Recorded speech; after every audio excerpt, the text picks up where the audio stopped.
I have a very important question to ask you. I have been talking about shadow work, and I'm sure you have heard so many people talk about it. So, my question to you is, do you really think that you need shadow work? Alright, and I am gonna be asking you some questions and giving you the explanations of it so that you can analyze for yourself if this is something that you need or not. So, here is something that you need to promise me. If you do realize that you need shadow work, alright, you be as honest as you can be to yourself and make sure that you're working on these aspects. Because trust me, when you're listening to the questions, you're the only one who's going to know if you need it or not. So there is no point lying to yourself, there is no point manipulating yourself, there is no point doing any of those things, right? So be as honest as you can to be yourself so that you understand if this is of requirement to you, and if this is of requirement to you, you can subscribe to this page, because I'm going to be giving you a whole lot of information with respect to how you can work on your shadows. Alright, with that, let me ask you my very first question to understand if you need shadow work. Okay, so the first sign of identification is, do you get triggered by others? Now, what do I mean by this? Let me break it down and give you some examples. Alright, let's say somebody behaves a certain way. Let's say a boss. Take an instance of your organization and your boss. Alright, let's say your boss comes and asks you for something in specific. You don't like the tone of how this person asks you this, you don't like why this person is asking you this, you don't like anything about this entire conversation, and this is triggering you. Alright, this is one scenario. Second simple scenario would be, let's say you have finished a day at work and you have gone home, and when you step into your house, your parents or your husband or your wife or your children says something to you wherein you feel that, oh, I need to now do this as well, or you can feel n number of things. Okay, you can either feel, oh, I need to do this as well, oh, I'm so tired, I don't want to do this right now, any of those things, and this actually triggers you. Okay, so these are the examples of being triggered. So the first question for you is, do you get triggered by others' actions? And if that is a yes, please write down this question and write a yes in your book so that you know that you need to come back and look at this. Okay, and a disclaimer, this is something that my old boss used to tell us, and I really love this, so I'm going to say it here. Okay, you cannot be half pregnant. You're either pregnant or you're not pregnant at all. Okay, so you cannot say that, oh, I feel this like thrice in a week or maybe like 4 times in a week, but not on a daily basis. No, even if you feel it once, you feel it. Alright, so that is a yes.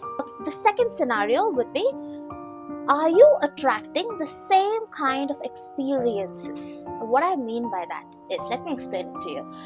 Let's say that you have certain friends and you notice that all these friends behave in a similar way. So you get this similarity of actions, behaviors. Okay, let's say you've been in relationship, in and out of relationship, and you have been in and out of relationship because you have been going this set of experience over and over again, which obviously you don't like. Alright, it could also be possible that you have a best friend, and when you think about all the best friends that you had in your life, right, you are experiencing a similar pattern in your relationship with your best friend. Alright, it could be two-timing, it could be cheating on you, and this can, I'm not just talking about the best friend part of it, I'm just talking about relationship aspect of it. Okay, so question to you is, are you going through the same kind of patterns? Are you experiencing the same kind of relationships in different aspects? If this is happening to you, and if your heart says, yes, I have been feeling this, then this is the second one. Okay, now the third one.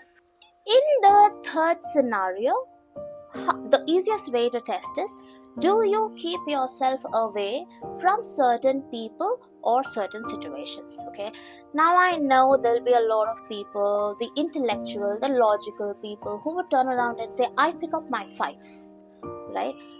Great, pick up your fights.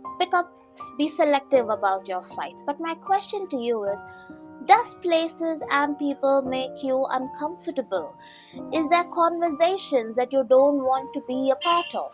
And that is because, not because you don't want to have that conversation, it's just because you don't know how to have that conversation. Why don't you have that conversation? Is it because you don't know how to have that conversation? Is it because you don't want to be in the bad books of this person? Is it because you don't want this person to misunderstand you? Is it because you don't have the compassion to be straightforward with this person? What is it?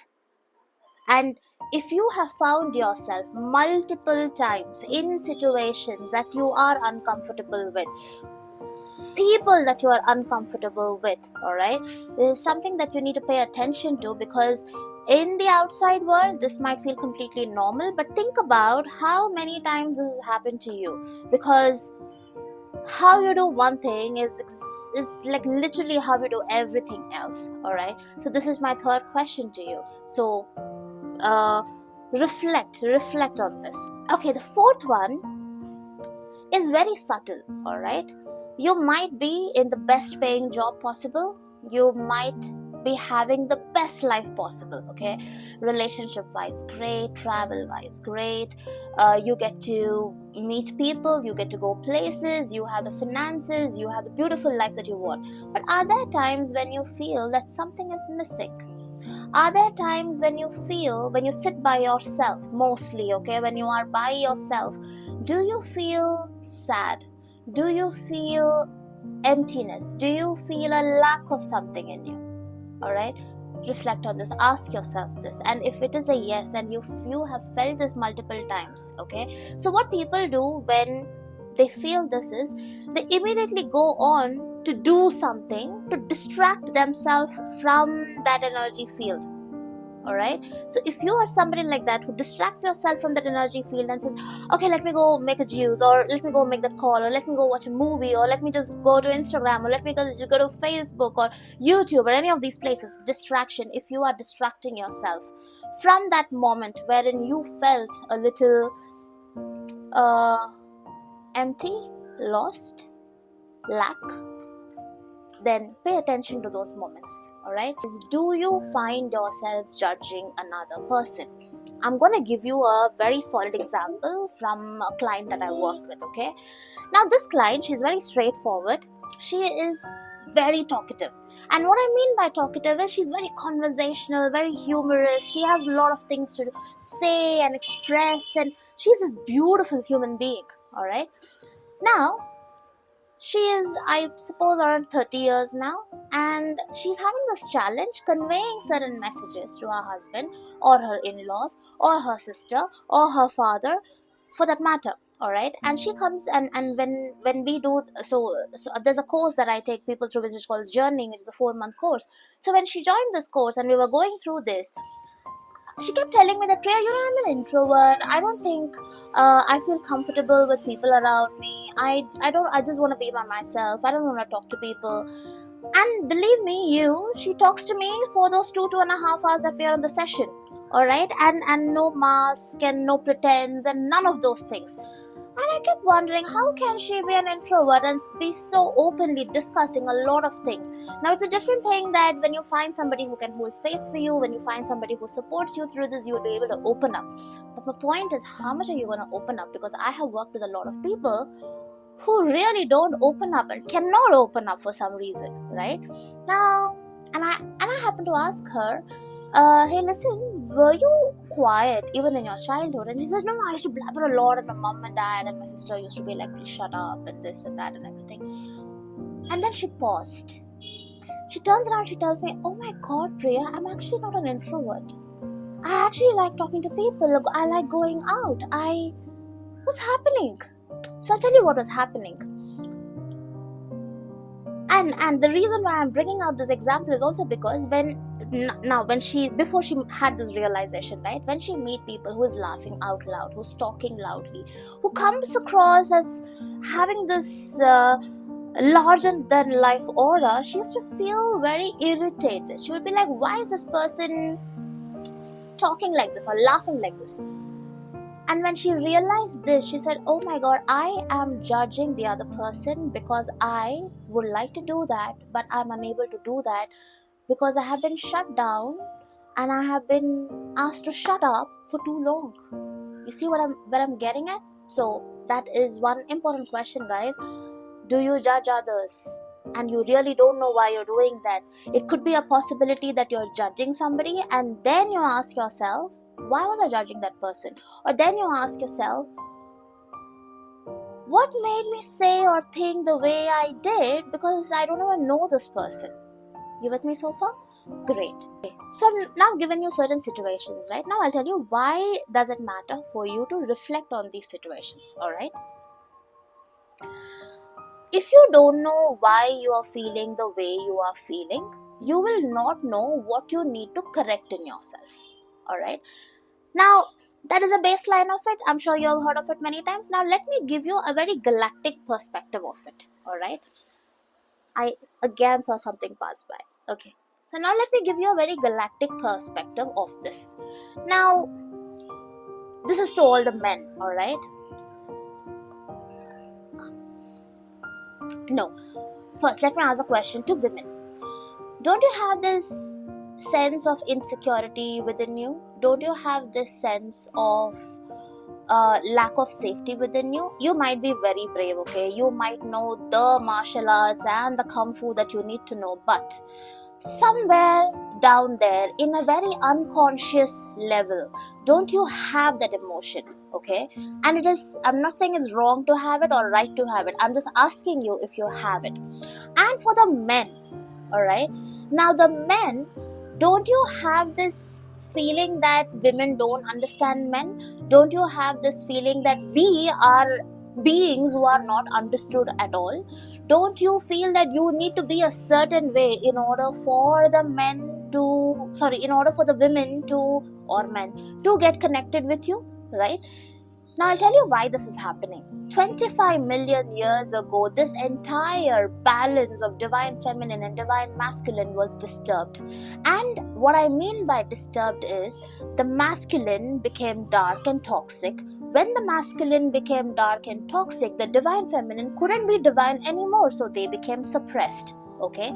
And because of that, the feminine feels that they need to be a certain way, they need to be the man in order for them to take care of themselves, and the man feels that, oh, the women are never the way they need to be, so I don't know how I can be with them. And no, this I'm trying to explain this very large concept in a few minutes, but if you want details of this, please leave a comment and I will create a different episode just for that. All right, but what I want you to take away from this is that women wants to feel safe. So men, whichever women you have in your life, your sister, your wives, your mothers, make sure you make them feel safe. And for you to make sure that you can make them feel safe, you need to feel safe. So both of you, the men collective and the women collective, need to focus on your own healing so that you can hold space for another person. Okay?